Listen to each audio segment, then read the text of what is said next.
शुभाशीष बच्चों, हिंदी की डिजिटल कक्षा में एक बार फिर आपका स्वागत है। बच्चों, इस चित्र की तरफ देखिए। कौन सी पुस्तक का चित्र दिखाई दे रहा है आपको? जी बिल्कुल सही, ये आप ही की कक्षा का मुख्य पृष्ठ है, यानी ये आप ही की कक्षा की पाठ्य पुस्तक है। बच्चों, आज आप इसी पाठ्य पुस्तक का पाठ पढ़ने जा रहे हैं। बच्चों, ये वीडियो देखिए।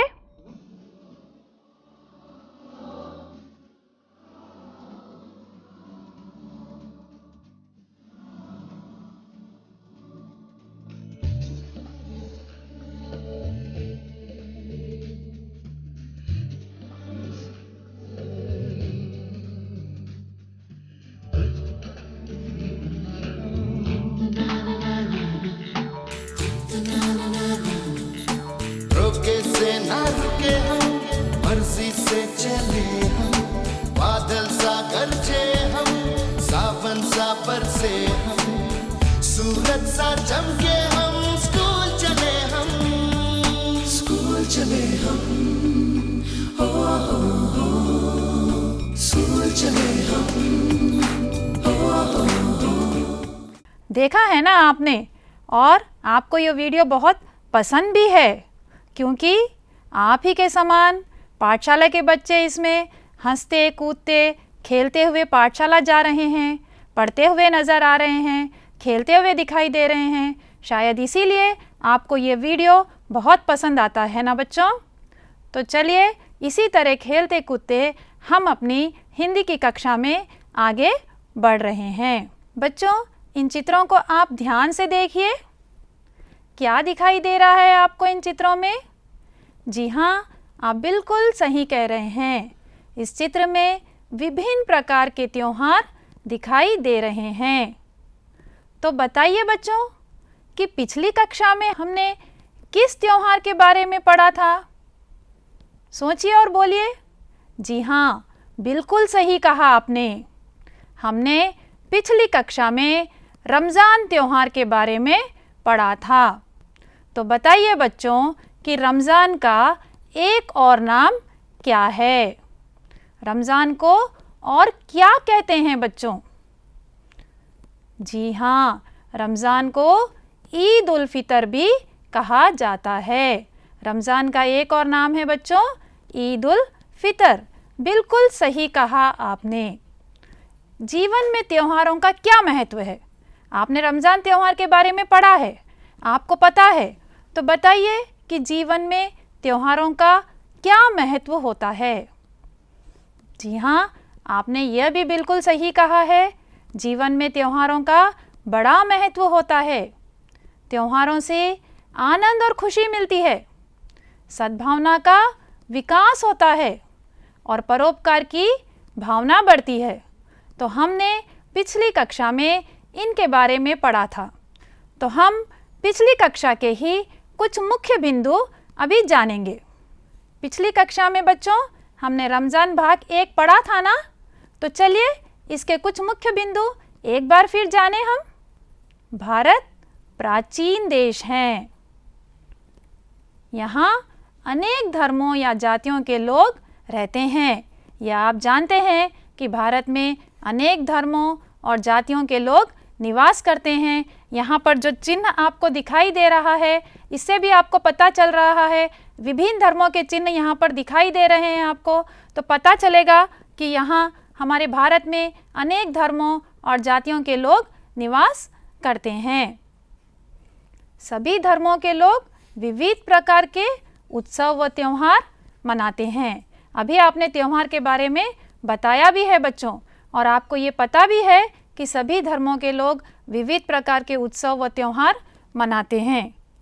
ये त्यौहार समाज में खुशी और सजगता लाते हैं। त्योहारों से समाज में खुशी और सजगता मिलती है। यह भी आप ही ने बताया है कि त्योहारों से हमें आनंद की प्राप्ति होती है। ये भारतीय संस्कृति की शोभा में 4 चांद लगाते हैं, है ना बच्चों? त्योहार जो होते हैं वे भारतीय संस्कृति की शोभा में 4 चांद लगाते हैं। ऐसे ही महत्वपूर्ण त्योहारों में से ईद उल फितर भी एक है, जिसे हम रमज़ान भी कहते हैं। ये बात आप अच्छी तरह जानते भी हैं कि रमज़ान को ईद उल फितर भी कहा जाता है। रमज़ान इस्लाम धर्म का प्रमुख त्योहार है। वास्तव में रमज़ान इस्लाम धर्म के 9वें महीने का नाम है। आपने इस्लाम धर्म के 12 महीनों के नामों के बारे में भी तो पढ़ा है ना बच्चों। आपको पता है कि इस्लामी महीने कौन कौन से हैं? चलिए एक बार फिर हम पढ़ लेते हैं। मुहर्रम, सफ़र, रबी उल अव्वल, रबी उस सानी, जमादी उल अव्वल, जमादी उस सानी, रजब, शाबान, रमज़ान, शवाल, ज़िलक़दा, ज़िलहज।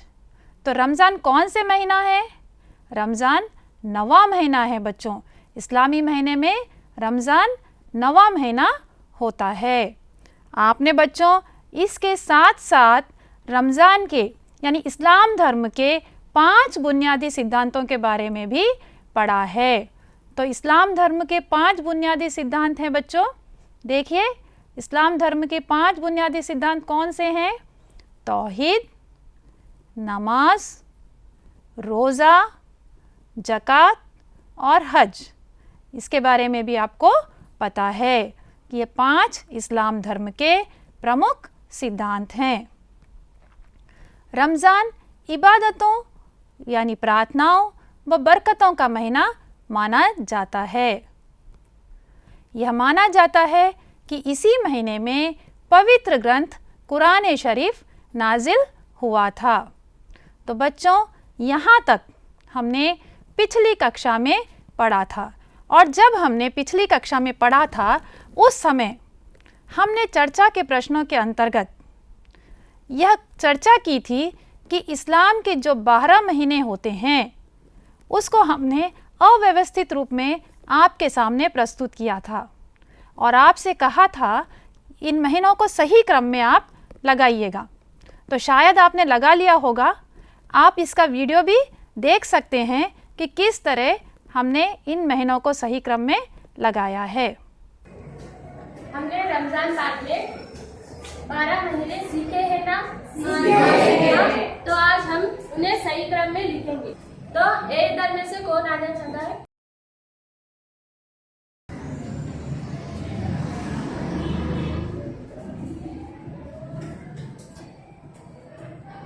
ये इस्लामी महीनों में सबसे पहला महीना मुहर्रम है। क्या ये सही है? सही है। इस्लामी महीनों में सबसे पहले कौन सा महीना है? मुहर्रम। इस्लामी महीनों का ये दूसरा महीना है। इस्लामी महीनों में तीसरा महीना रबीउल अव्वल है।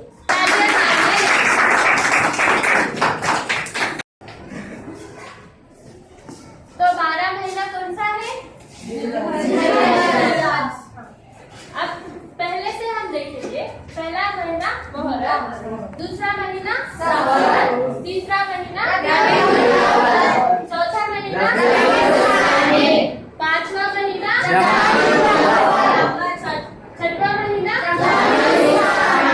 सातवां महीना, आठवां महीना, नौवां महीना, 10वां महीना, 11वां महीना, 12वां महीना। इस तरह हमने 12 महीने सीख लिए थे। तो बच्चों आज हम हमारा आगे का पाठ पढ़ेंगे, रमज़ान भाग 2।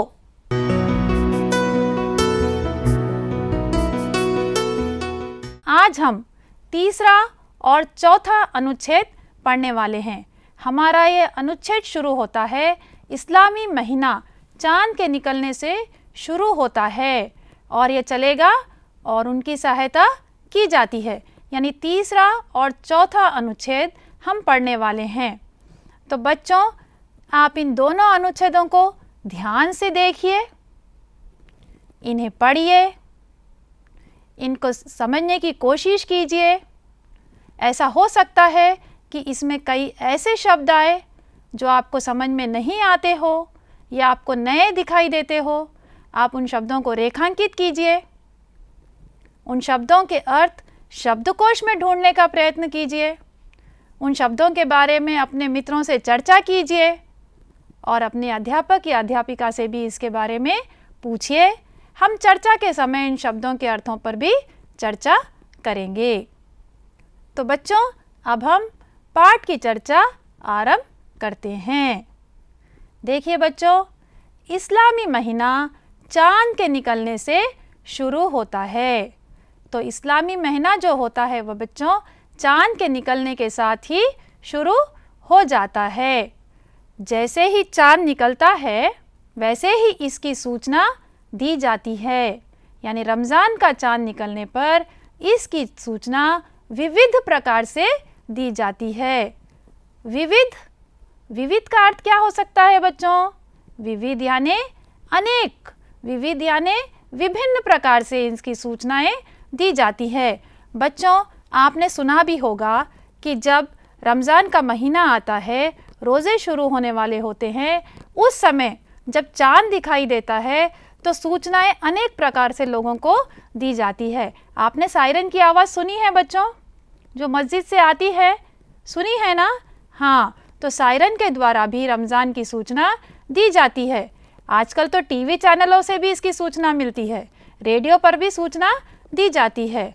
तो चाँद जैसे ही निकलता है, रमज़ान मास का आरंभ होता है, इसकी सूचना लोगों तक पहुंचा दी जाती है। जैसे ही सूचना मिलती है, मुसलमान भाई रोज़ों की तैयारियों में लग जाते हैं और रमज़ान के महीने भर रोज़ा रखते हैं। ये भी आपको पता है बच्चों कि जैसे ही चाँद निकलने की सूचना मिलती है, मुसलमान भाई रोज़ों की तैयारियों में लग जाते हैं, क्योंकि रोज़ों की तैयारियां होना अत्यंत आवश्यक है। रोज़ा सुबह से शुरू होता है और शाम तक चलता है, तो इसके लिए तैयारी भी होनी चाहिए। तो जैसे ही इसकी सूचना मिलती है, मुसलमान भाई इसकी तैयारियों में लग जाते हैं और रमज़ान के महीने भर रोज़ा रखते हैं। रोज़ा मानी उपवास है।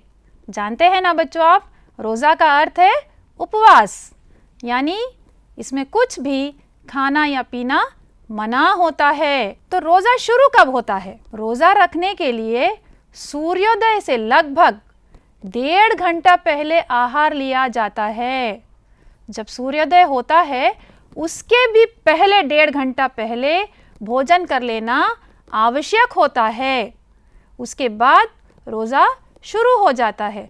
तो सूर्योदय से जो 1.5 घंटा पहले रोज़ा रखा जाता है, यानी शुरुआत होती है रोज़ा रखने की, इसे क्या कहते हैं? देखिए बच्चों, इसे क्या कहते हैं? इसे सहरी कहते हैं। सहरी के बाद से उपवास आरंभ होता है। उपवास में पानी तक पीना मना होता है। बच्चों, इस तरह रोज़ा रखकर दैनिक कार्य करते हुए मन को अल्लाह की इबादत में लगाना ही रमज़ान का मुख्य उद्देश्य है। रोज़ा रखना ही एक कार्य नहीं है, बल्कि दैनिक कार्यों से भी हमें मुंह नहीं मोड़ना है। जैसे हम प्रतिदिन के कार्य करते हैं, प्रतिदिन के कार्य करते हुए ही अल्लाह की इबादत करना, यह भी एक कार्य है।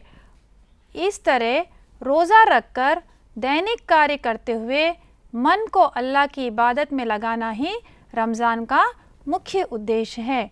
तो चलिए बच्चों, हम ये आगे जानेंगे कि रमज़ान से या रोज़ा रखने से क्या क्या लाभ होते हैं। रोज़ा रखने से मनुष्य स्वस्थ व चुस्त रहता है। इससे आत्मसंयम, आत्मनियंत्रण, आत्मविश्वास, आत्मानुशासन आदि गुण विकसित होते हैं। बच्चों, देखा ना आपने, यहाँ पर 4 शब्द है: आत्मसंयम, आत्मनियंत्रण, आत्मविश्वास और आत्मानुशासन।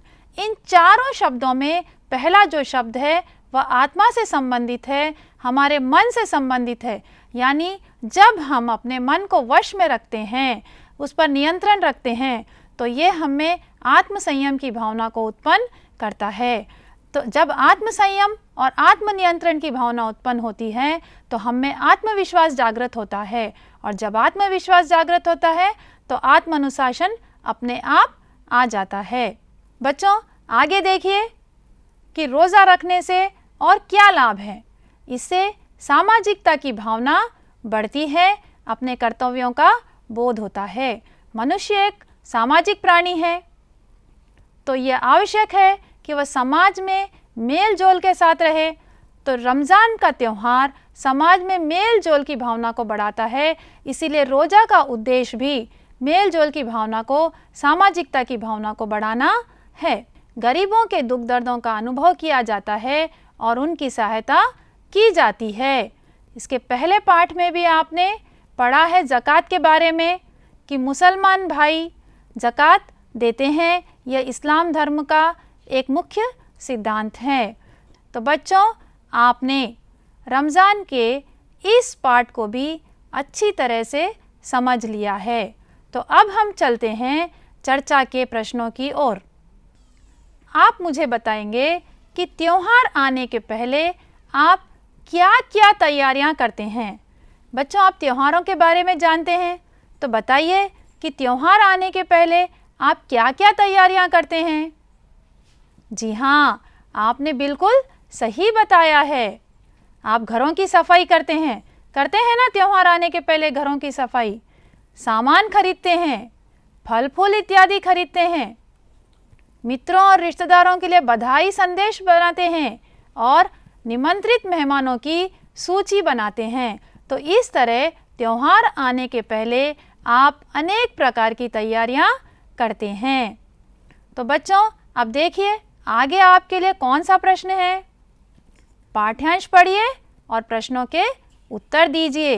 अभी आपके सामने पाठ्यांश प्रस्तुत है, आपको उस पाठ्यांश को पढ़ना है और उसके नीचे दिए गए प्रश्नों के उत्तर देना है। आपकी सुविधा के लिए मैं ही ये पाठ्यांश पढ़कर आपको सुनाऊंगी। इस्लामी महीना चाँद के निकलने से शुरू होता है। रमज़ान का चाँद निकलने पर इसकी सूचना विविध प्रकार से दी जाती है। रमज़ान मास की सूचना मिलते ही मुसलमान भाई रोज़ों की तैयारियों में लग जाते हैं और रमज़ान के महीने भर रोज़े रखते हैं। रोज़ा मानी उपवास है।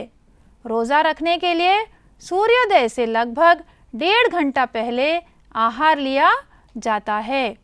इस तरह रोज़ा रखकर दैनिक कार्य करते हुए मन को अल्लाह की इबादत में लगाना रमज़ान का मुख्य उद्देश्य है।